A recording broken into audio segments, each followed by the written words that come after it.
అందరికీ నమస్కారం. నేను శిరీష. ప్రస్తుతం మనతో పాటు ఉన్నారు ప్రముఖ ఆధ్యాత్మికవేత్త, జ్యోతిష్య పండితులు, దేవి ఉపాసకులు బ్రహ్మశ్రీ సుభాష్ శర్మ గారు. గురుగారితో మాట్లాడతాం. నమస్కారం గురుగారు. గురుగారు, ప్రతి ఒక్కరూ మాస ఫలాల గురించి ఎదురు చూస్తూనే ఉంటారు. మరి ఈ జూన్ మాసంలో తులారాశి వారికి ఎలా ఉండబోతుంది అంటారు? ఎలాంటి జాగ్రత్తలు తీసుకోవచ్చు అంటారు? ఆర్థిక పరంగా, ఆరోగ్య పరంగా గ్రహ గోచరం ఎలా ఉంటుందంటారు ఈ మాసంలో వీరికి? తప్పకుండా తెలియజేస్తారు. ముందుగా వీక్షిస్తున్న ప్రేక్షకులందరికీ శ్రీమాత్రే నమః, శ్రీ గురుభ్యో నమః. జ్ఞానినాంనపి చేతాంసి దేవి భగవతి హిత బలాయ కృష్ణ మోహాయ మహామాయ ప్రయశ్చతి. తులారాశి వారికి ఈ మాసంలో గనక చూసుకుంటే అద్భుతమైనటువంటి ఫలితాలు ఉన్నాయి. దశమ స్థానంలో గురు సంచారం, అంటే దశమ స్థానంలో గురు సంచారం చేయడం వల్ల, ఎందుకంటే జూన్ 1వ తారీఖు నుంచి గురు సంచారం అనేటటువంటిది ప్రారంభమవుతుంది. కాబట్టి ఈ గురు సంచార యోగం వల్ల ప్రయోజనాలు ఎలా ఉంటాయి అంటే కనుక ఉద్యోగంలో కానీ, లేదా వ్యవహారికంలో కానీ, లేదంటే సంపాదించే ఆర్థిక విషయంలో కానీ మార్పులు జరిగేటటువంటి తరహాలు ఈ జూన్ 1వ తారీఖు నుండి వీళ్ళకు ప్రారంభమవుతూ ఉంటాయి. అలాగే శని యొక్క అనుగ్రహం వల్ల కూడా వీళ్ళకు మేలైనటువంటి ఫలితాలే ఉన్నాయి, కానీ అంత చెప్పుకోదని నెగిటివ్ ఇంపాక్ట్ అనేటటువంటిది అయితే కనిపించట్లేదు. కాబట్టి తులారాశి వారికి ఇప్పుడున్నటువంటి ప్రస్తుత కాలంలో దశమ స్థానంలో గురు సంచారం అనేటటువంటిది యోగదాయకమైనటువంటి ఫలితాలు అందజేయబోతుంది. అందులోనూ న్యాయపరమైనటువంటి ఇబ్బందులు కావచ్చు, పోలీస్ స్టేషన్ వ్యవహారాదులు కావచ్చు, లేదు అని అంటే కనుక ఆస్తి గొడవలలో ఏదైనా ఇబ్బందులు ఉన్నట్టయితే అవన్నీ కూడా సద్దుమనగడానికి లేదా కాంప్రమైజ్ చేసుకోవడానికి చాలా అనుకూలమైనటువంటి వాతావరణం ఈ జూన్ మాసం అంతా కూడా వాళ్లకు ఉపయోగపడేటటువంటి మాసము. అందులోనూ ఈ మాసంలో వీళ్ళు తప్పకుండా ఆచరించేటటువంటి పద్ధతులు కొన్ని ఉంటూ ఉంటాయి. అవేమిటి అనంటే కనుక కోపానికి, ఆవేశానికి అస్సలు వెళ్ళకూడదు. తొందరపడి నిర్ణయాలు అస్సలు తీసుకోకూడదు. పైగా ఈ తులారాశిలో పుట్టినటువంటి వారి యొక్క వ్యక్తిత్వం గనక చూసుకున్నట్టయితే ముక్కుసూటిగా మాట్లాడేటటువంటి తత్వం ఎక్కువగా ఉంటుంది. అలాగే వీళ్ళు ఆలోచించేటటువంటి విధానం ఎలా ఉంటుందో లగ్జరీగా ఉండాలి, లగ్జరీగా బ్రతకాలి, మనం ఏదైనా ఈజీగా డబ్బులు సంపాదించాలి, అలాగే నేను కూర్చున్న చోటనే డబ్బులు సంపాదించాలి, అంటే కష్టం తక్కువగా ఉండాలి, ఆదాయం ఎక్కువగా ఉండాలి అనేటటువంటి ఆలోచన తరహాలో ఈ యొక్క తులారాశి వారు ఎక్కువగా ఉంటారు. మళ్ళీ తులారాశిలో పుట్టినటువంటి వ్యక్తులు కూడా ఏ వృత్తులు ఎక్కువగా ఉంటారంటే న్యాయపరమైనటువంటి వృత్తులలో కావచ్చు, ప్రభుత్వ రంగంలో కావచ్చు, అలాగే ఈ యొక్క పోలీస్ శాఖలో కావచ్చు, గవర్నమెంట్ రంగంలో ఎక్కువగా ఉండేటటువంటి రాశుల వారు ఎవరైనా ఉన్నారంటే అది తులారాశి వారు అని చెప్పుకోవచ్చు.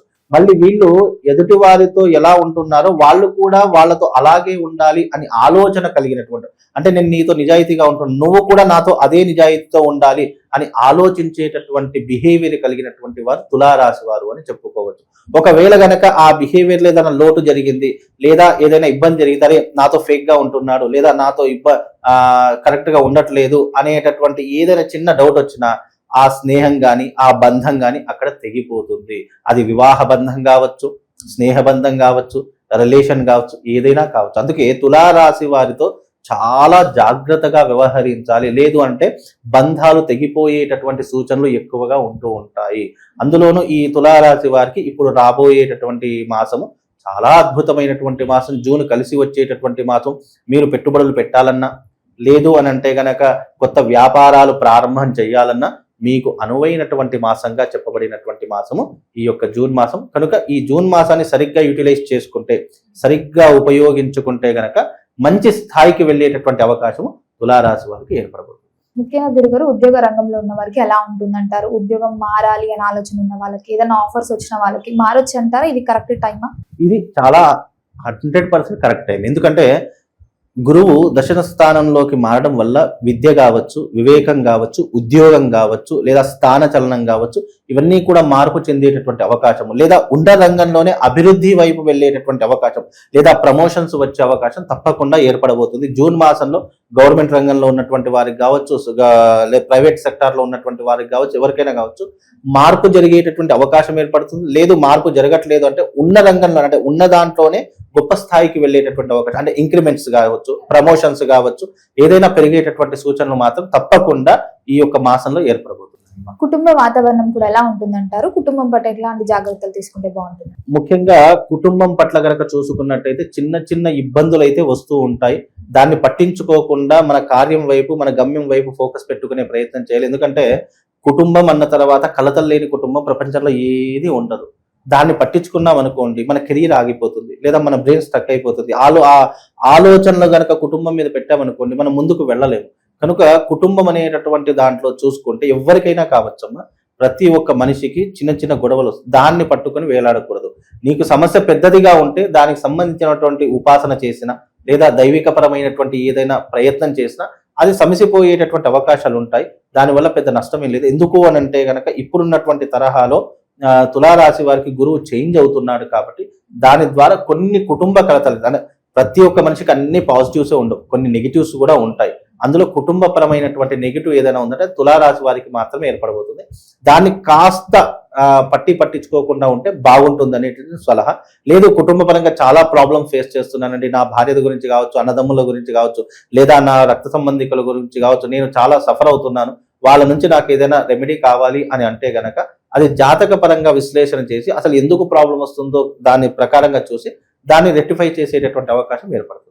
మరి గురుగారు ఈ మాసంలోనే విద్యార్థులకి పాఠశాలలు కూడా జాయిన్ అవుతూ ఉంటారు. మరి విద్యార్థులకు ఎలా ఉంటుందంటారు? ఎలాంటి జాగ్రత్తలు తీసుకుంటే బాగుంటుందంటారు? ముందుగా విద్యార్థులకు ఇది స్కూల్స్, పాఠశాలలు కావచ్చు, కాలేజెస్ కావచ్చు, అన్ని విద్యా సంస్థలు ఓపెన్ అయ్యేటటువంటి సమయం కాబట్టి విద్యార్థులకు ముందుగా కావాల్సింది ఏంటి అంటే గనక జ్ఞాపక శక్తి కావాలి, జ్ఞానం కావాలి, మంచి నడవడిక కావాలి. ఈ మూడు ఉన్నటువంటి వాడు ఎక్కడైనా విజయం సాధించేటటువంటి అవకాశాలు ఉంటుంటాయి. ఇప్పుడు పిల్లలకు కూడా చాలా మట్టుకు నేర్పించవలసినటువంటిది ఏంటి అని అంటే గనక మంచి జ్ఞానాన్ని నేర్పించాలి, మంచి నడవడిక అంటే ఏంటి?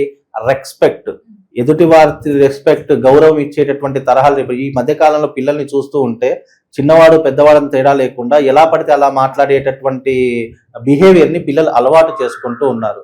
అలాంటి బిహేవియర్ ఏదైతే ఉందో ఆ బిహేవియర్ని మార్చేటటువంటి, ఎందుకంటే మనం ఎంత విద్య నేర్చుకున్నా గౌరవం ఇవ్వకపోతే ఆ విద్యకు అర్హత ఉండదు.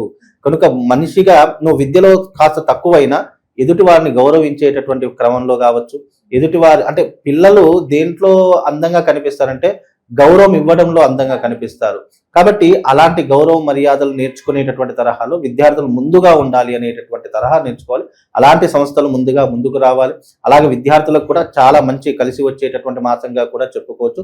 తులారాశి వారికి అంటే ఉద్యోగం లేనటువంటి వారికి కూడా ఉద్యోగ అవకాశాలు వచ్చేటటువంటి మాసంగా చెప్పుకోవచ్చు. విద్యార్థులకు మంచి భవిష్యత్తు ఏర్పడేటటువంటి మాసంగా కూడా చెప్పుకోవచ్చు. కాబట్టి విద్యార్థులకు ఎలాంటి ఇబ్బంది లేదు, బాగా చక్కగా చదువుకునేటటువంటి అవకాశం ఉంటుంది. ఇంకోటి ఏంటంటే తులారాశి వారికి ఎవరికైనా జ్ఞానం కానీ, లేదు అంటే మేధాశక్తి కానీ, ఆలోచన శక్తి కానీ, లేదు జ్ఞాపక శక్తి కానీ, ఇలాంటి లోపాలు ఏవైనా ఉంటే తులారాశి వారు రాజశ్యామల యాగం, అమ్మవారి యొక్క యాగం చేసుకోవాలి. ఎందుకంటే రాజశ్యామల అమ్మవారి అంటే సరస్వతీదేవి యొక్క అమ్మవారి ప్రతిరూపమే రాజశ్యామల అమ్మవారు. ఈ అమ్మవారిని పూజించడం వల్ల విద్యార్థులకు ముఖ్యంగా జ్ఞానము, అలాగే జ్ఞానశక్తి, క్రియాశక్తి, ఇచ్ఛాశక్తి, మూడు శక్తులు కలిగేటటువంటి గొప్పనైనటువంటి విధానం రాజశ్యామల అమ్మవారిలో ఉంటుంది. ఇది దశమహావిద్యలలో ఒకైనటువంటి తల్లి. అలాగే మంత్రినిగా ఉండేటటువంటి తల్లి. లలితా అమ్మవారికి శ్రీచక్ర సంచారంలో సంచరించేటటువంటి అమ్మవారు. కదంబ వనవాసి అంటే కదంబ వృక్షం కింద ఉండేటటువంటి తల్లి రాజశ్యామల అమ్మవారు. ఈ అమ్మవారిని ఉపాసించడం ద్వారా లేదా యాగం చేయడం ద్వారా పిల్లలకు, చాలా మంది తల్లిదండ్రులు మొండిగా ఉంటున్నారు, అసలు చదువుకోవట్లేదు, లేదా చెప్పిన మాట వినట్లేదు. ఈ మధ్య కాలంలో సోషల్ మీడియా, ఫోన్లు పట్టుకునే తిరుగుతున్నారు, ఎక్కువైపోయింది, అసలు చెప్పిన మాట వినట్లేదు. కొంతమంది విద్యార్థులు అయితే స్కూల్కి వెళ్ళి వచ్చారా, రూమ్లోకి వెళ్ళారా, గొళ్ళెం పెట్టుకుంటున్నారు, బయటకు వెళ్ళట్లేదు. ఇలాంటి వారు చాలా మంది ఉన్నారు. అలాంటి వారి కోసము వాళ్ళ జ్ఞానం పెరగడానికి, వాళ్ళు ఏదైతే మొండితనం మానివేయడానికి, చెప్పిన మాట వినడానికి, చదువు మీద శ్రద్ధ కలగడానికి రాజశ్యామల అమ్మవారి యొక్క విధానం ఉంటుంది, యాగం. అది చేసుకుంటే పిల్లలు చెప్పినట్టుగా వినడానికి ఇది చాలా ఉపయోగపడుతుంది. పిల్లలకు జ్ఞానాన్ని పెంచుతుంది, తెలివితేటలను పెంచుతుంది, జ్ఞాపక శక్తిని పెంచుతుంది, గౌరవాన్ని ఇస్తుంది. అన్ని రకాలుగా పిల్లలకు అంటే చదువుకునే విద్యార్థి ఎవరైనా కావచ్చు, 1వ తరగతి నుంచి నువ్వు డిగ్రీ వరకు ఎవరైనా విద్యార్థులు కావచ్చు, నీకు జ్ఞానం రావాలి, చదువు మీద శ్రద్ధ కలగాలి అంటే యాగం చేసుకుంటే చాలా అద్భుతంగా ఉంటుంది. గురుగారు, ఓవరాల్ గా చూసుకుంటే ఈ తులారాశి మొత్తంలో ఈ మాసంలో ప్రథమార్థం బాగుంటుందంటారా, ద్వితీయార్థం అమావాస్య తర్వాత బాగుంటుందంటారా? వీళ్ళకు అమావాస్య తర్వాతనే కలిసి వచ్చేటటువంటి, ఎందుకంటే అమావాస్య తర్వాతనే వీళ్ళ గురువు అనేటటువంటి వాడు చేంజ్ అవుతారు.